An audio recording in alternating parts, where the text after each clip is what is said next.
Pay attention to me. Kokichi yelled at Shuichi from his comfortable spot on his lap. Please, Shumai.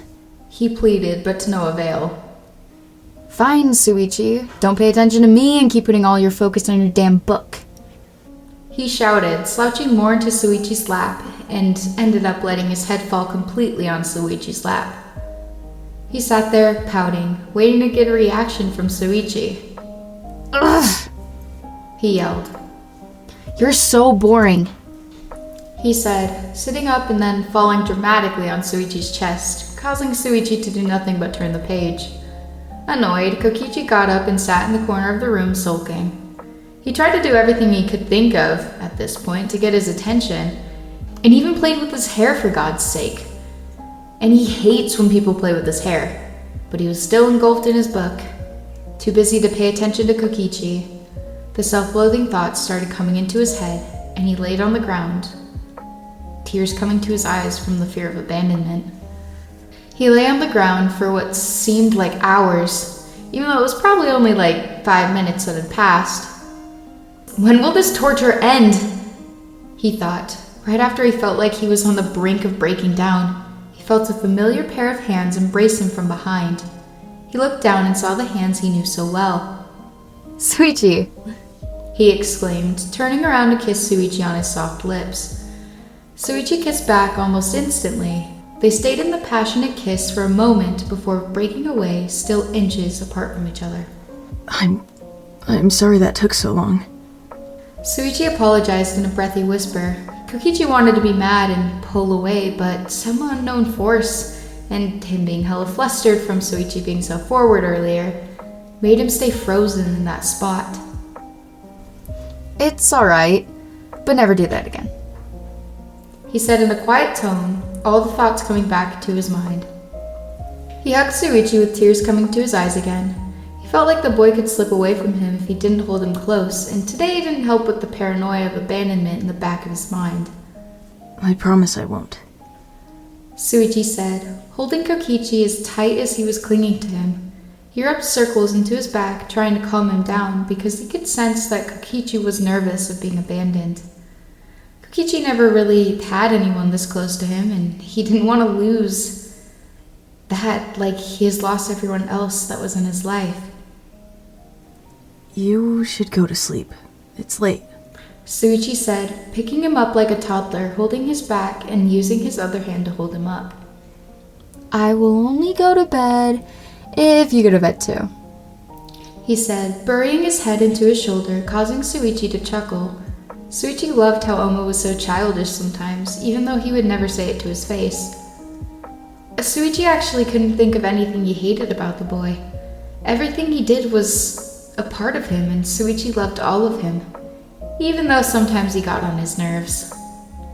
Kokichi, you should change first, he said, getting dressed in the pajamas he left on the dresser. but Shuichi, I'm so tired, he said dramatically, falling on the bed and immediately closing his eyes, pretending to be fast asleep. Kokichi, He said, sighing, pulling him out of the bed and holding him close. don't make me have to do it. He said in a breathy whisper. Kokichi's eyes snapped open and his face immediately turned bright red.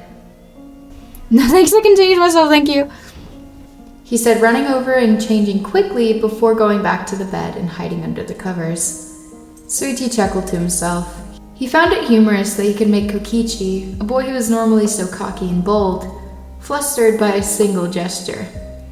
He got in on the other side of the bed and went under the covers, stealing his arms around Kokichi, pulling him closer. Kokichi squeaked from the sudden contact, but quickly turned around and returned the gesture. Good night, Kokichi, Shuichi said as they held each other. good night, my Shumai, Kokichi said, nuzzling into Shuichi's chest, sighing contently. They both drifted to sleep in each other's embrace.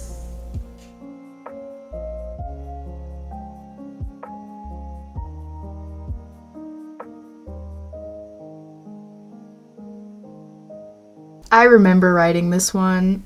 The author's note says, First chapter, I wrote this forever ago in a notebook during class, and reading it and editing it while typing is a challenge. Thanks for reading. There's a story with this one, holy shit. I probably might have mentioned this before, but I can't remember if I just told Bonk or if I told it in a video and then posted it. Anyways, so I literally had, like, a notebook that I wrote this in, like, on paper.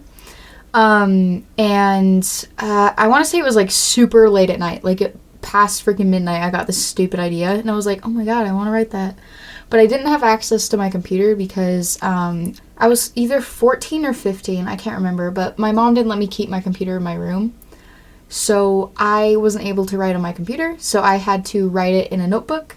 And then, like, I want to say the next morning or even over the weekend, like, I had my notebook on the table.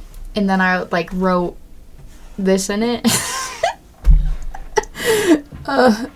No, wait, sorry. I had my notebook that I wrote it in, and then I opened my computer, and then started, like, frantically typing it, but, like, my mom was, like, behind me. She was, like, reading one of the sentences, and I think it was literally just this last sentence, like, Kokichi said nuzzling into Shuichi's chest, and my mom was, like, nuzzling, and then nuzzled her freaking nose into the back of my neck, and I freaking panicked, and I was like, what the? Like, no, stop. And then I never wrote fanfiction in public ever again.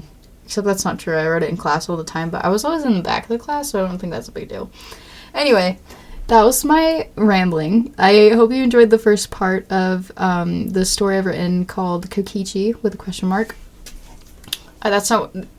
Anyway, this is kind of just one where I, like, put all, like, the fluffy ideas I had, and even just, like, the next chapter, like, it's just wholesome stuff. I can't really remember the premise of this one, but I think it started out as, like, just me wanting to write out different ideas for these two characters. So I hope you enjoy it, and I'll be posting these on Mondays sometimes if I don't have a one-shot prepared. I am working on I am working on writing the post-game AU, so I should be able to get that done.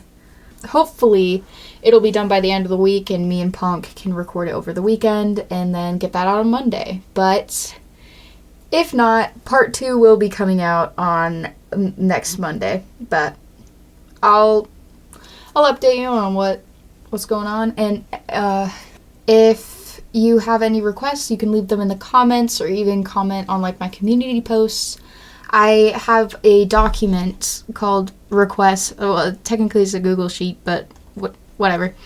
And I put, like, the request idea. Like, I have a request for a Royalty AU Part 2, and then the Ghost AU, and then Phantom Thief Part 3.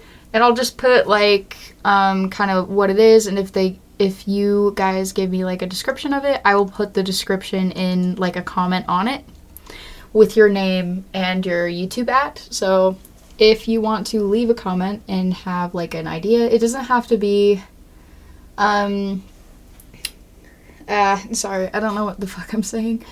And, I also wanted to say, like, if you guys have anything you're writing that you want me to read, on my channel, I'm totally down for that, and I will credit you in the description.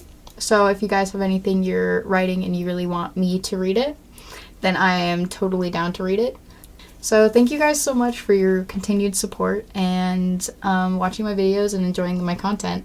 It's really fun for me to do this with my best friend, and I really enjoy reading all the comments from you guys, and thank you so much. Have a great day, lovelies. Bye.